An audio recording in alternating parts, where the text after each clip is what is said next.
Hyderabad hot seat बन चुकी है क्योंकि 40 साल बाद यहां पर ओवैसी फैमिली को सबसे गंभीर चुनौती मिलती हुई दिखाई दे रही है।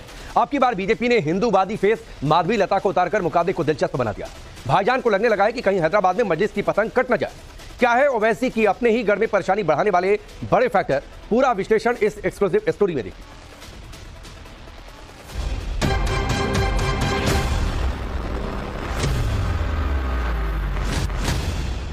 सोशल मीडिया पर ये तमाम के तमाम बांकड़े पहलवान शुरू हो गए, तेरे को मार देंगे।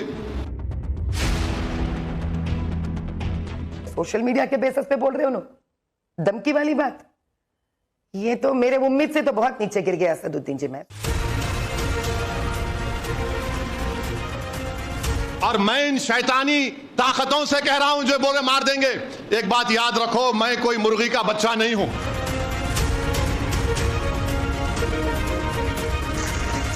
जो साहबजादे जी, जो असाउद्दीन जी मुख्तार अंसारी से दोस्ती कर सकते हैं, आईएसआईएस से दोस्ती कर सकते हैं। हैदराबाद वाले भाईजान को अपने गढ़ में ही जबरदस्त चुनौती मिल रही है। 40 साल में ये पहला मौका है जब ओवैसी फैमिली के इस अभेद्य किले में सेंध लगती दिख रही है, क्योंकि अब की बार हैदराबाद से एआईएमआईएम चीफ असदुद्दीन ओवैसी के खिलाफ चुनावी दंगल में ताल ठोक रही है बीजेपी की माधवी लता।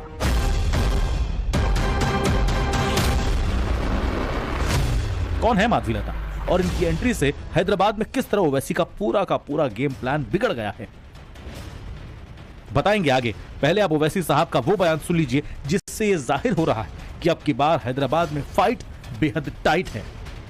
मैं उत्तर प्रदेश गया, मुख्तार अंसारी के घर को गया, तो उसके बाद से सोशल मीडिया पर ये तमाम के तमाम बांकड़े पहलवान शुरू हो गए, तेरे को मार देंगे। एक बात याद रखो, मुर्गी का बच्चा नहीं हूं।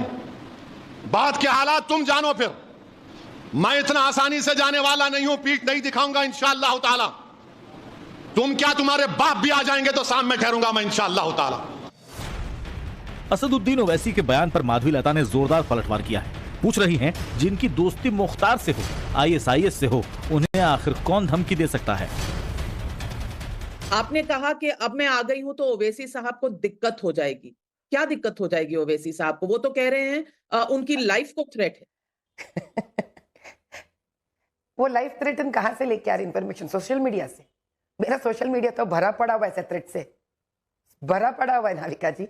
सोशल मीडिया में तो जो मन में आए आते बोलते रहते। अरे मेरे सोशल मीडिया में तो उनके तैनात के लोग होंगे जो मेरा हॉस्पिटल तक धमकी देते हैं, धमकी देते हैं कि इनके हॉस्पिटल पे ये करेंगे वो करेंगे, मत जाना इनके हॉस्पिटल को, ये लेडी ऐसी है वैसी है, देख लेंगे इनका, आके तो देखो हमारे इलाकों में। हमने तो कभी इनके बारे में बात नहीं की। जो साहबजादे जी, जो असाउद्दीन जी मुख्तार अंसारी से दोस्ती कर सकते हैं, आईएसआईएस से दोस्ती कर सकते हैं, जिनके ऊपर वक्फ बोर्ड के सच्चाई बाहर निकालते हैं, सियासत के न्यूज और पेपर के जर्नलिस्ट पे खुल्लम खुल्ला वो लोग मार सकते हैं, पीट सकते हैं। अब बताइए साहब, उसके ऊपर कोई क्या कर सकता है? सोशल मीडिया के बेसिस पे बोल रहे हो ना, धमकी वाली बात, ये तो मेरे उम्मीद से तो बहुत नीचे गिर गया असदुद्दीन जी। मैं सोचिए तो काफी दिलेर इंसान है, काफी गट इंसान है। एक स्त्री होकर मैंने आज तक कभी सोशल मीडिया के धमकियों के बारे में बात नहीं किया। एक तरफ एआईएमआईएम के सदर असदुद्दीन ओवैसी 5वीं बार सांसद बनने के लिए ताल ठोक रहे हैं, तो दूसरी तरफ बीजेपी की प्रत्याशी माधवी लता ओवैसी को हराने की हुंकार भरती हैं। ओवैसी जहां मुस्लिम चेहरा है तो माधवी लता की छवि कट्टर हिंदुत्व वाले फेस की है। हैदराबाद ऐसी लोकसभा सीट है जहां पर माइनॉरिटी ही मेजॉरिटी है। ऐसे में माधवी लता खुद को इस सीट पर कितना और कैसे कनेक्ट कर पाएंगी, जवाब उन्हीं से सुनिए। ओवैसी साहब कहते हैं कि आप मुस्लिम विरोधी हैं और वो बताते हैं कि चाहे 2014 का चुनाव हो, चाहे 2019 का चुनाव हो, 8% से ज्यादा मुसलमानों ने बीजेपी के लिए वोट कभी नहीं किया। तो एक तरफ ओवैसी जी हैं, एक तरफ बीजेपी की कैंडिडेट आप हैं। दोनों के ऊपर इल्जाम यही है, वो हिंदू विरोधी हैं, आप मुस्लिम विरोधी हैं। क्या जवाब देंगे जो लोग ये कहते हैं उन? जी, आपने कभी मेरे चैरिटेबल ट्रस्ट के वेबसाइट्स आपने देखे हैं तो प्लीज कृपया करके मेरे लिए 2 मिनट का तकलीफ उठाकर मेरे वेबसाइट्स ढूंढिए। 20 सालों से शायद मैंने मुसलमानों के साथ ज्यादा वक्त गुजारा है, शायद मैं पसमंदा औरतों को ज्यादा किया है काम और उनके लिए बेनिफिट्स भी। मोदी भाई जब मुझे चुने थे, एकमात्र यही सोच से चुने थे मुझे कि मुझे और मेरे मन में हिंदू और मुसलमान में कोई फर्क नहीं है। ये तो ओपन इंफॉर्मेशन है, खुला इंफॉर्मेशन है। परसों भी मैं रमजान को अपने शिया भाइयों के साथ हजरत अली जी की जयंती पे मनाने में गई थी। मैं आज भी इफ्तार पार्टी में जा रही हूँ। क्या कभी असदुद्दीन जी आके हमारे शिवालय में आकर बैठे क्या भजन में? ओवैसी भी हैदराबाद की बदलती सियासत की हवा भांप चुके हैं, लिहाजा वो अपने कोर वोट बैंक यानी मुस्लिम वोट बैंक को छिटकने से बचाने के लिए नफरती बयानों का वॉल्यूम और ज्यादा लाउड कर चुके हैं। एक बार फिर से ये मुस्लिम हित के नाम पर भड़काऊ बयान तुष्टीकरण और नफरत को सींचते दिख रहे हैं।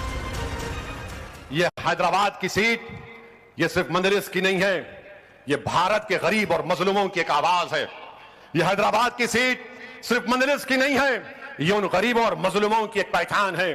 ये हैदराबाद की सीट सिर्फ मजलिस की नहीं है, बल्कि भारत के उन गयूर लोगों की, उन बेबस लोगों की एक आवाज है जो चाहते हैं कि भारत की पार्लियामेंट में उनके जज्बात की तर्जुमानी करते रहे।